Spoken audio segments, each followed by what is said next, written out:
As you all know, we are in the middle of the forest and we ran out of toothpaste.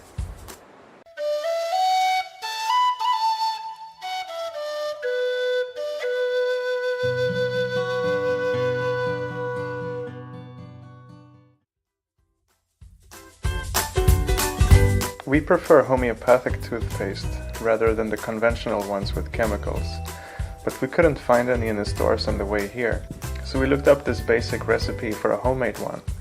It's 3 ingredients: salt, baking soda and coconut oil. The salt polishes, the baking soda kills off germs, and the coconut oil prevents tooth decay. 1 teaspoon of salt, 1 teaspoon baking soda, and 3 teaspoons of coconut oil, and then mix them all together. The best way to preserve it is in a small glass jar. Here we are.